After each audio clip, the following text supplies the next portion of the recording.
Tere! Tänään räägin ideaalsest koertemassaasist. Kõigepealt me teeme talle niimoodi, siis teeme palli, siis võtame šampooni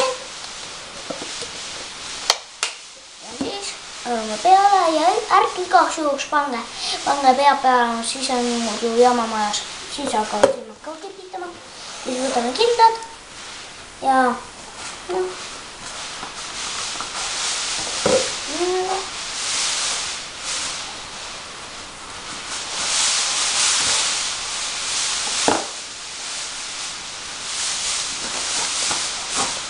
ja siin on meil kaasas ka see.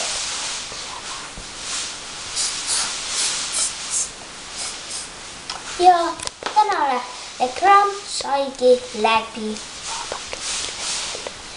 Vaadake meid järgmine kord veel.